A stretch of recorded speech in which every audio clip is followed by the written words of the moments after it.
You know, with the new releases of the 3070, 3080 and 3090 cards, and soon to be the 3060 Ti tomorrow, I thought I'll take the time and go back into the past and see how the GTX 970 can hold in 2020 coming into 2021. So are you ready? Let's roll the intro.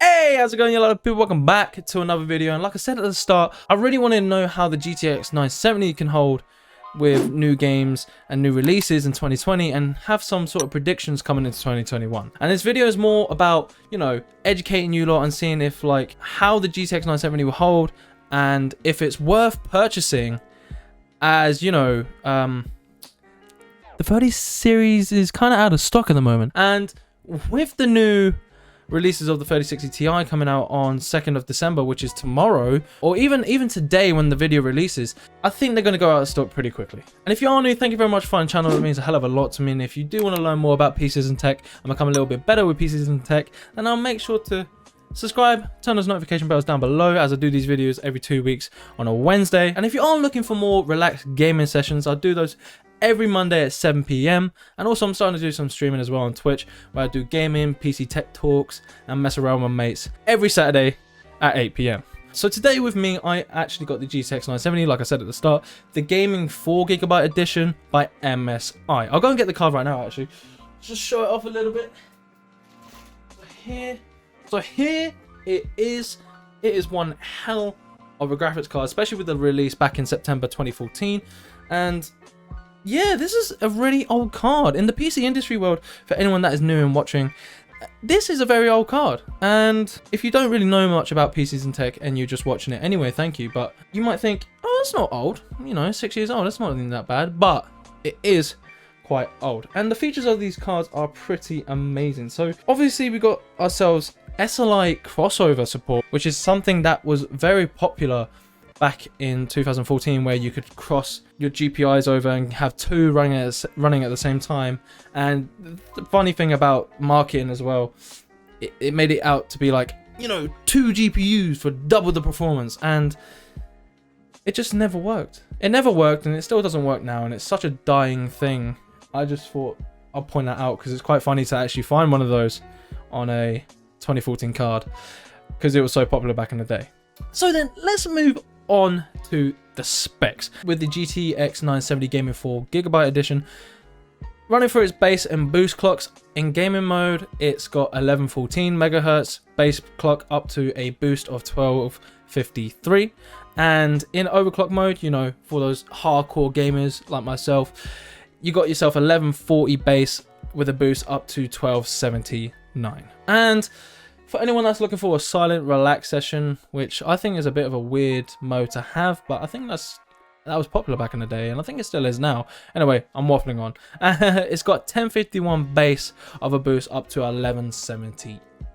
It is a 4GB version running at GDDR5 and with a memory frequency of 7000 MHz.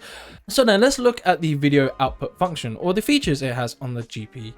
It has one DVI port and one DVI-D port, and it has one HDMI and one display port. Yeah, you can't really be running two of these monitors or two monitors at 144 Hz and above, because that's what the display port's for anyone that is new, where HDMI is going to restrict you. If it's an older cable, it's going to restrict you down to 60 Hz. Main features, it has virtual reality ready and it DirectX 12 ready as well.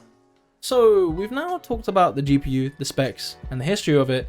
Let's actually talk about what benchmarks are we going to be running it through. So this part of the video, I'm going to be running it through 3 different categories. So I'm going to be doing AAA titles first, you know, latest ones first, as there's been some new releases. Secondly, I'm going to be doing some battle royale games for you lovely people that are really into it. I know it's quite a popular category at the moment, and it still is kicking, probably be kicking for like another year or so. And for our last category of the GPU benchmark section, I'm going to be taking a trip down memory lane, and this is going to consist of past titles older than 2017. So with enough messing around, let's jump straight into our first category. So with the AAA title section, I chose 3 games for this category, and it was the newest release, Assassin's Creed Valhalla, that got released back in mid-November, and I chose Sekiro Shadow Die Twice and Jedi Fallen Order. And with Valhalla, interestingly, I got an average frame of 59 FPS and with a 1% of 23. And with our second game, Sekiro Shadow Die Twice, I actually got an average of 60 frames per second yet again, with a 1% of 54 and a 0.1% of 23. Lastly, for this category, Jedi Fallen Order, I actually managed to get myself 79 frames per second with a 1% of free and the 0.1% of free. It was a bit weird when I was doing this benchmark, because it would have steady frame rates of 79, then all of a sudden it would just drop to 3%, having sudden spikes in lag. So then let's move on to our second category, Battle Royale games. I know for you Battle Royale lovers, I know you wanted to see some GPU benchmarks, but today we actually got ourselves Warzone, Apex Legends, and Fortnite Chapter 2.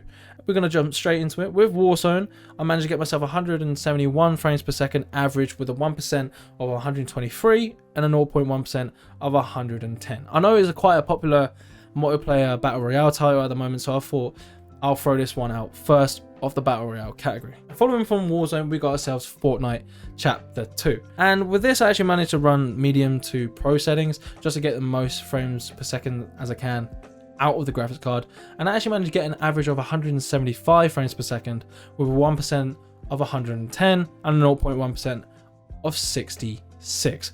It is quite interesting. It was a very good gaming experience, especially for an old card that's 6 years old, as I must phrase and emphasize. 6 years old this graphics card is, and it's running, you know, quite a lot of Battle Royale titles at a decent, well above 144 frames per second. So for anyone that's running 144 hertz, you got yourself a decent card there.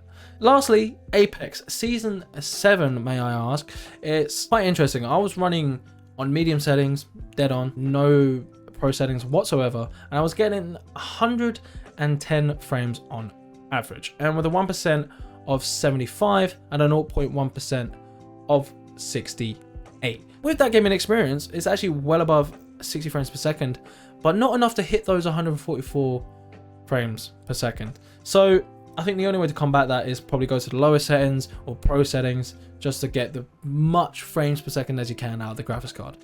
With the AAA titles and the Battle Royale game categories out of the way, I think it's nice to mention this category, past titles. A trip down memory lane, a blast to the past. With our first title, I'm going to be introducing Witcher 3. This was an old release from 2015 that got Game of the Year award 3 years in a row. With this, I actually managed to get myself 120 frames per second with a 1% of 80 and a 0.1% of 78.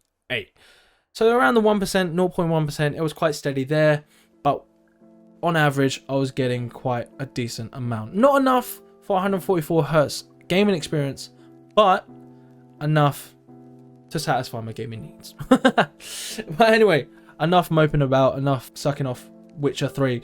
Let's talk about Far Cry 4. This release was actually back in 2014. It's the same release year of the GTX 970, and also what I forgot to mention, his big brother, the 980. So on average, I was hitting 129 frames per second with a 1% of 75 and a 0.1% of 70. So with that, you know, that is definitely well above 60 frames per second, so you're going to have a decent gaming experience there.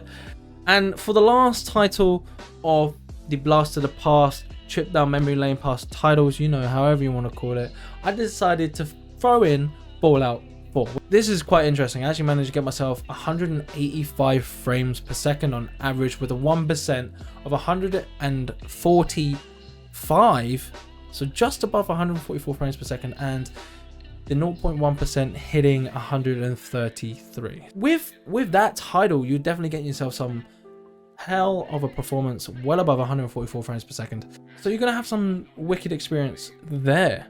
So GPU benchmarks are done. I hope you lot got some sort of clarification or some clearance of what the GPU's like now, and especially with the AAA titles, it was hitting, you know, around 60 frames per second and above. 2020 going into 2021, my predictions is, you know, it's gonna handle a lot of games, and it will do for another, let's say, year and a half. And what I really wanted to mention is the price of this GPU is absolutely immense. If I take a look on eBay right now, I don't know, I'm trying to think of an average here. I'm getting listings of 40, 53 pounds, 37 pounds, 55, 64, 72. You know, there's a lot of low pricing for these cards. But yeah, like, there's some amazing deals out there on eBay, and if you actually manage to get yourself one of these cards at a decent price and it's working in perfect condition, I highly recommend, when doing eBay deals, is to always talk to the seller, have questions to ask, and make sure the GPU is in working condition. I know you can get them and you can get money back guarantee if they don't work, but you don't want to go through all the hassle of getting the card, testing it, doesn't work, send it back, get your money back, and then you restart the whole process. It's nice to just talk to your seller, have a little look, back and forth conversation, a bit of bargaining if you can, and try and get a card at a decent price. But yeah, with the GPU marks out of the way and a little, you know, side talk about the pricing, is this GPU worth it in 2020 and taking it into 2021? Yeah, obviously, as you can tell from the GPU benchmarks from AAA titles, Battle Royale games, and past titles, it is definitely worth your money, every single bit. And it is something worth having, especially as the 30 series is out of stock at the moment, and also the big Navi GPUs that I forgot to mention is also out of stock as well. Typical.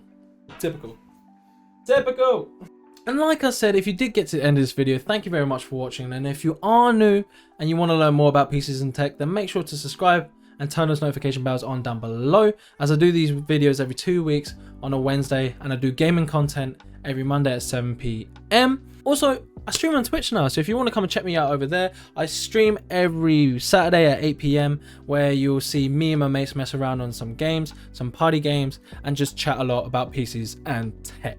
Link in the description down below. Thank you very much for coming along. I hope you enjoyed something and learned something new. The channel is now at 210 subscribers. Thank you very much for supporting this channel. It means a hell of a lot to me. And keep showing that love and support. I will show my love and support back to you as well. So take care, stay safe, and I'll see you on Friday's episode. Peace.